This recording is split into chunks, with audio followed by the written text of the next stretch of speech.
Otherwise ہم آپ کو آف لوڈ کر دیں گے۔ تو اس نے میرے ساتھ رابطہ کیا، میں نے اس کو پھر جلدی سے ہوٹل بکنگ بنا کر دی، پیڈ ہوٹل بکنگ بنا کر دی۔ تو وہ دکھانے کے بعد ایف آئی اے والوں نے اس کو جانے دیا اور وہ ٹریول کر گیا۔ بات کرنے کا مقصد یہ ہے کہ اب ایف آئی اے والے چھوٹی چھوٹی بات پر آف لوڈ نہیں کر رہے، بلکہ اگر بندہ کوئی ڈاکومنٹ پرووائڈ کر سکتا ہے تو اس کو موقع دیتے ہیں کہ تمہارے پاس اتنا ٹائم ہے، اگر یہ ڈاکومنٹ تم پرووائڈ کر سکتے ہو، حاصل کر سکتے ہو، ویل اینڈ گڈ، ادروائز تمہیں پھر ہم مجبوری ہوگی کہ ہم تمہیں آف لوڈ کر دیں گے۔ یہ بہت اچھی بات ہے کہ ایف آئی اے والے جو ہیں وہ لوگوں کو نا ایک موقع دے رہے ہیں، لیکن اس کے ساتھ ساتھ نا اب وہ تو چلا گیا، لیکن کچھ لوگ جو آف لوڈ ہو جاتے ہیں نا ان کے ساتھ کچھ سکیمز بھی ہو رہے ہیں۔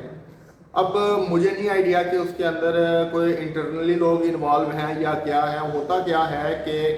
جو بندہ آف لوڈ ہو جاتا ہے، ظاہری بات ہے سسٹم کے اندر اس کا تمام ریکارڈ آ جاتا ہے،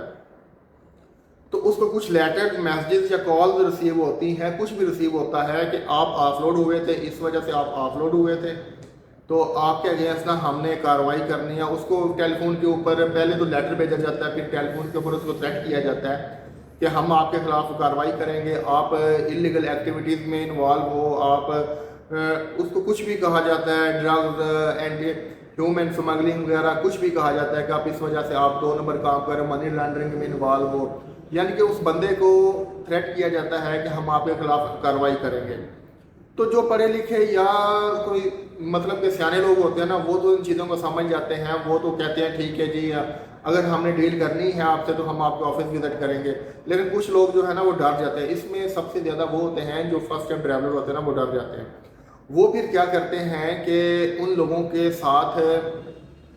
جو ڈیل کرنے کی کوشش کرتے ہیں، وہ 5-6-7 لاکھ روپیہ ان سے مانگتے ہیں، پھر جہاں پر جس بندے کی جو پسلی ہوتی ہے، جتنی کیپیسٹی ہوتی ہے، اتنی 1-1.5 لاکھ تک تو کم از کم وہ لیتے ہی ہیں۔ وہ ان سے وہ کیش یا جو اماؤنٹ ہے نا وہ لے لیتے ہیں اور پھر ان کی جان چھوڑتے ہیں۔ ادروائز ان کو نا وہ تھریٹ کرتے رہتے ہیں کہ ہم آپ کے خلاف کارروائی کریں گے، ہم آپ کو اٹھا لیں گے، آپ کا لائف ٹائم بین لگ جائے گا کنٹری سے باہر جانے پہ، جس کی وجہ سے لوگ کافی زیادہ ڈر جاتے ہیں۔ تو لوگ ان کو جو ہے نا وہ اپنی جان چھڑوانے کے لیے پیسے دے دیتے ہیں۔ یہ ایک ٹوٹلی اسکیم چل رہا ہے اور میں نے بہت سی میڈیا رپورٹس دیکھی بھی ہیں، بہت سے میں نے ویڈیوز دیکھی ہیں، تو میں نے تھوڑی سی انویسٹیگیشن کی تو یہ دیکھا کہ میرا نہیں خیال کہ اس میں کوئی ایف آئی اے کا بندہ انوالو ہوگا، لیکن کچھ لوگ ہیں جو اس طرح کے اسکیم کر رہے ہیں۔ یہ اب فردر ان فیوچر جب مزید کوئی تھوڑی بہت انویسٹیگیشن ہوگی تو اس کے اندر پتہ چلے گا کہ کون سے لوگ ایسے ہیں جو اس اسکیم کے اندر ملوث ہیں۔ جو لوگ ہیں نا، جو بیچارے بھولے والے لوگ ہیں، ان کو لوٹنے کا کام کر رہے ہیں۔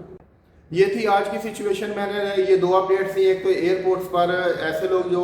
ڈاکومنٹس کے نہ ہونے کی وجہ سے یا انکمپلیٹ ڈاکومنٹس کی وجہ سے آف لوڈ ہوتے تھے۔ ایک اچھی بات یہ ہے کہ گڈ نیوز یہ ہے کہ ایف آئی اے والے ان کو ایک موقع دیتے ہیں کہ آپ کے پاس اتنا ٹائم ہے، آپ ڈاکومنٹس ارینج کر لیں اور اس کے بعد ہم اگر آپ وہ ارینج کر لیں تو ہم آپ کو جانے دیں گے۔ دوسری بیڈ نیوز یہ ہے کہ کچھ اسکیمرز بھی ہر طرح کے ماحول میں اپنا فائدہ ڈھونڈ نکالتے ہیں۔ کچھ اسکیمرز ہیں جو بھولے بالے لوگ ایف آئی اے سے آف لوڈ ہوتے ہیں تو ان کو تھریٹ کر کے ان سے جو پیسے اینٹنے کی کوشش کرتے ہیں۔ تو میرا ان سے مشورہ یہ ہے کہ اگر خدا نہ خواستہ آپ کو کوئی لیٹر آئے، ظاہری بات لیٹر کے بعد کال آنی ہے، وہ آپ کو ایف آئی اے والے ہمیشہ اگر آپ کو ایک چیز ذہن میں رکھے گا بلاتے ہیں نا، تو وہ لیٹر کے اندر آپ کو سمن کرتے ہیں، وہ آپ کو اپنے آفس میں بلاتے ہیں کہ آپ ہمارے آفس وزٹ کریں، ادروائز ہم خود آئیں گے یا قانونی کارروائی کریں گے، واٹس ایور جو بھی ہے۔ لیکن وہ فون پر ڈیلنگ نہیں کرتے، وہ آپ کو اپنے آفس بلاتے ہیں۔ تو اس طرح کی اگر آپ کو کال آئے، لیٹر آئے، میسج آئے، کچھ بھی آئے، وہ آپ سے ڈیل کرنا چاہیں تو ان سے کہیں ٹھیک ہے، آپ ہمیں بتائیں، ہم نے آپ کے کون سے زونل آفس آنا ہے، لاہور آنا ہے، گجرانوالہ آنا ہے، گجرات آنا ہے، جہاں پر بھی جو آپ کا قریبی ایف آئی اے آفس ہے، میں وہاں پر آؤں گا، وہاں پر آپ سے آ کر بات کروں گا۔ تو جو اسکیمرز ہوں گے وہ آپ کو ظاہری بات ہے کبھی آفس کا نہیں بلائیں گے، کیونکہ ان کا کوئی آفس ہی نہیں ہوتا، تو وہ آپ سے فون پہ ڈیل کرنے کی کوشش کریں، پھر کہیں گے کہ اگر آپ آئیں گے تو آپ کے خلاف کارروائی مزید بڑھے گی، ہم چاہتے ہیں کہ بات یہیں رفع دفع آ جائے، آپ ہمیں اتنے پیسے دے دیں تو ہم آپ کی جان چھوڑوا دیں گے، واٹس ایور اس طرح کی جو بھی نا وہ کہانیاں کراتے ہیں لوگوں کو نہ کرتے ہیں۔ لیکن آپ نے کبھی ان کے جھانسے میں نہیں آنا، بلکہ کہنا ہے کہ ٹھیک ہے اگر ہمارے خلاف کوئی ایلیگیشن ہے تو ہم اس کو فیس کرنے کے لیے تیار ہیں، لیکن ہم جو بھی ایلیگیشن ہے اس کا جواب دینے کے لیے ہم آپ کے آفس وزٹ کریں گے، نہ کہ آپ کو ہم فون پر سیٹلمنٹ کرنے کی کوشش کریں گے۔